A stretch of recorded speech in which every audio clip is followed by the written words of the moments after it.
Olá! No vídeo de hoje a gente dá sequência aos princípios do signo, de acordo com a semiótica do Saussure. Na aula passada, no último vídeo que a gente gravou, foi abordada a questão da arbitrariedade do signo. E hoje a gente vai falar sobre linearidade do signo. Para a gente falar dos princípios do signo, é sempre importante saber o que é a composição do signo, o que é o conceito de signo dentro do Saussure, que é diferente do conceito do Peirce, que a gente muitas vezes aborda aqui. Então, já mencionei aí dois vídeos, o vídeo que a gente fala de arbitrariedade e o outro que a gente fala sobre o conceito de significante e significado. Vou passar brevemente por esses conceitos aqui. Quem quiser se aprofundar pode buscar esses outros vídeos aqui no canal. Bom, mas então o que o Saussure chama de signo? Ele fala que o signo, e aí vale a pena frisar, que ele propõe uma semiótica a partir da linguística, então todo o conceito de signo dele se volta para o signo verbal.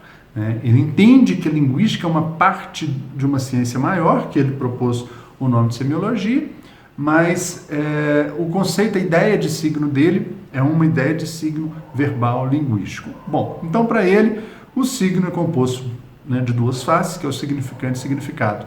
O signo é mental e às vezes a gente busca uma forma de simplificação para se fazer entender melhor, e o Peirce inclusive fala muito disso na semiótica, e a gente chama de significante a palavra, a imagem, a materialidade do signo. E não é isso, o significante ele é uma imagem acústica. Essa imagem acústica ela é mental.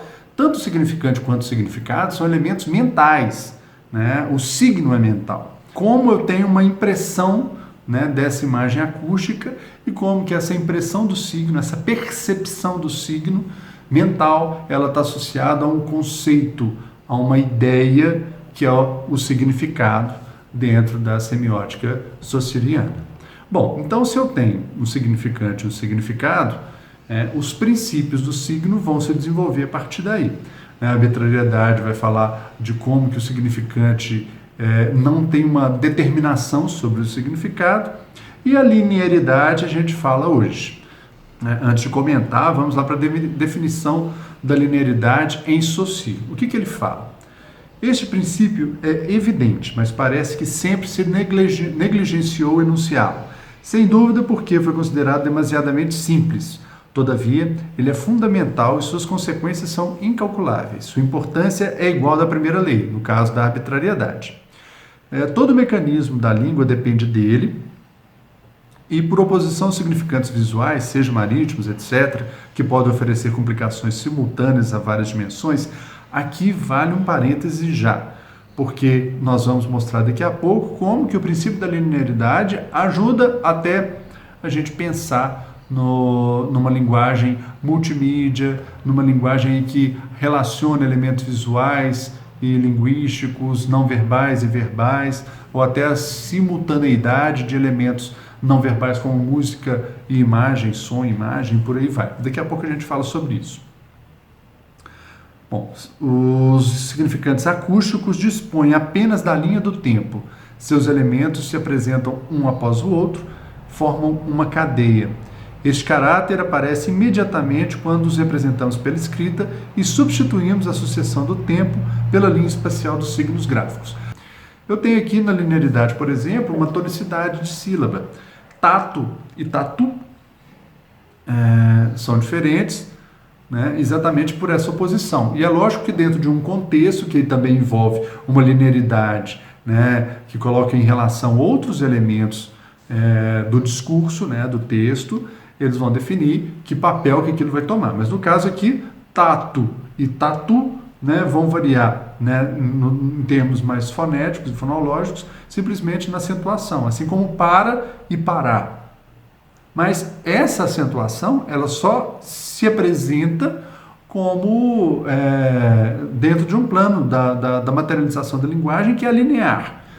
Se é linear, existem outros elementos que se apresentam antes ou depois, então uma sílaba vai ser tônica em relação a uma anterior e posterior a ela. Da mesma forma, a própria função de um fonema dentro de uma palavra, ela vai variar de acordo com essa disposição, A variação do S né, no meio de uma palavra, no início de uma palavra, depois de outro S, do X, isso tudo também se apresenta na linearidade da linguagem. Por exemplo, aça e asa, né, além dessa oposição, né, do vozeado e desvozeado, eu tenho aqui dois S, isso vai mudar a forma como se pronuncia essa escrita. Isso também dentro do plano de linearidade. Mas não é só isso. E aí, num plano mais complexo, a gente pode pensar também na linearidade do signo dentro da própria construção de sentido. Por exemplo, se eu falo que João ama Maria e variar os elementos dessa linha sígnica, eu vou mudar para Maria ama João e mudo completamente o sentido.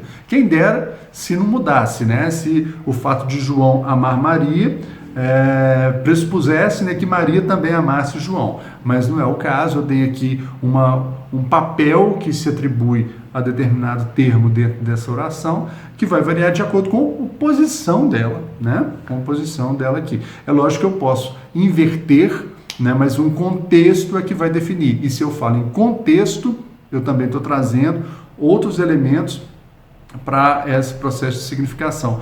E aí que está a grande chave da questão. Linguagem é uma estrutura, e é na estrutura que o signo adquire sentido. É dentro de um contexto, ou em relação com cotextos, Humberto Eco fala disso, essa diferença entre cotexto e contexto. Mas é sempre importante observar como que o signo adquire sentido dentro de uma cadeia de sentidos, né? Dentro de uma estrutura semiótica.